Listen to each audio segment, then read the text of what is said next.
Hi friends, welcome to my channel. అందరూ బాగున్నారా? మేము కూడా బాగున్నాం. నేనైతే ఈరోజు వడలే, కానీ మనం ఎప్పుడు చేసుకునే వడలు కాకుండా నేను ఒక కొత్త రకంగా వీడియో చూసి చేసుకుంటున్నాండి. ఇవి ఆ వడలు అంటారట. అయితే దీనికి ఏమేమి కావాలో నేను చూపిస్తా. ఈ వీడియోని అయితే చివరి వరకు చూడండి. నచ్చితే ఒక లైక్ చేయండి, అలాగే కామెంట్ బాక్స్లో కామెంట్ చేయండి.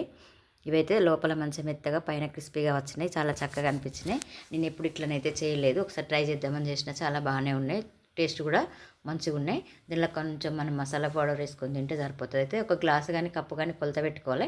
నేనైతే ఒక గ్లాస్ కొలత పెట్టుకుని, ఒక గ్లాస్ బియ్యము, ఒక సగం అంటే పావు కప్పు మినపప్పు, సగం కప్పు శనగపప్పు, అలాగే పావు కప్పు కందిపప్పు వేసుకొని, పావు కప్పు పెసరపప్పు కూడా తీసుకున్నా. కానీ ఆ పెసరపప్పును మొత్తంగా కాకుండా వేరువేరుగా నానబెట్టుకొని పక్కన ఉంచుకోవాలి.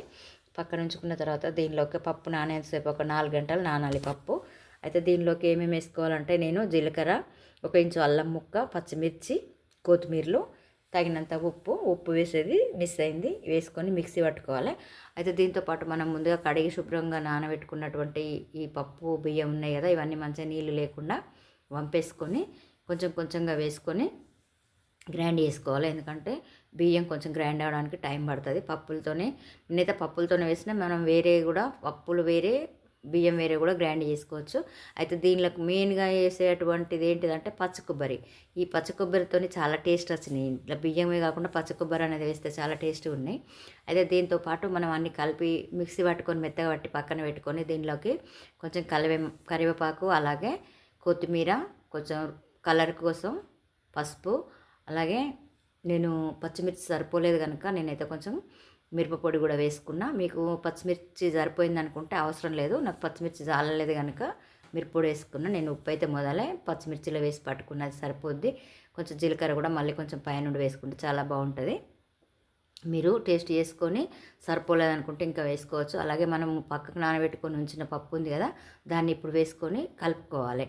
కలుపుకుంటే మంచిగా ఈ పప్పు మంచిగా పిండిలో కలిసేంత వరకు మంచిగా కలుపుకొని ఇట్లా ఒక 2-3 నిమిషాలు మంచిగా కలపాలి. ఎందుకంటే ఉప్పు సరిపోయిందో లేదో కూడా చూసుకుంటే ఇప్పుడే కొంచెం వేసుకోవచ్చు. నాకైతే సరిపోయింది కనుక నేను వేసుకోలేదు. ఇలా అంతా కలిపి పెట్టుకొని ఒక 10 నుంచి 15 నిమిషాల పాటు దీన్ని పక్కన పెట్టుకోవాలి. అంతలోపు మనము స్టవ్ మీద కడాయిని పెట్టుకొని నూనె వేడేంతలోపు ఒక కాటన్ క్లాత్ అయితే వేసుకొని, కాటన్ బట్ట మంచిగా నీళ్ళలో వేండి పక్కన పెట్టుకొని, దాని మీద చిన్న చిన్న వడాలు మనము ఒత్తుకోవచ్చు. కవర్ మీద అయితే అంటుకుంటుంది, రాలేదు నాకు, నేను అందుకే క్లాత్ మీద వేసుకున్నా. ఇట్లా నూనె వేడైన తర్వాత మనము ఒక్కొక్కటిగా అన్నీ ఒకేసారి ఒత్తుకొని పక్కన పెట్టుకుంటే మనకి ఈజీగా అయిపోతుంది. ఎందుకంటే మనం నూనె వేడేంత వరకు స్టవ్ని ఎక్కువ పెట్టుకొని, నూనె కొంచెం వేడైన తర్వాత మనం వడాలు వేసుకునేటప్పుడు స్టవ్ అనేది కొంచెం తక్కువ చేసుకోవాలి.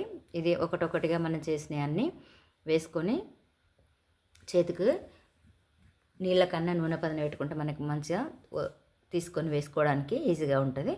ఇట్లా అన్నీ నాకైతే ఆయిల్లో 6 నుంచి 7 పట్టినట్టున్నాయి. దీన్ని మంచిగా 2 వైపులా మనం కాల్చుకోవాలి. ఎందుకంటే కొంచెం అప్పుడే కదిలిస్తే అవి విచ్చుకపోతాయి కదా, అందుకే మనం ఒక 2 నిమిషాల తర్వాత అటు ఇటు తిప్పి వేసుకోవాలి. ఎంత చక్కగా పొంగుతున్నాయి చూడండి. దీనిలో ఎట్లాంటి నేను సోడా కానీ ఏది వేయలేదు. మంచిగా ఒక 5 నిమిషాలు పక్కన పెట్టుకుంటే చాలా చక్కగా పొంగుతున్నాయి.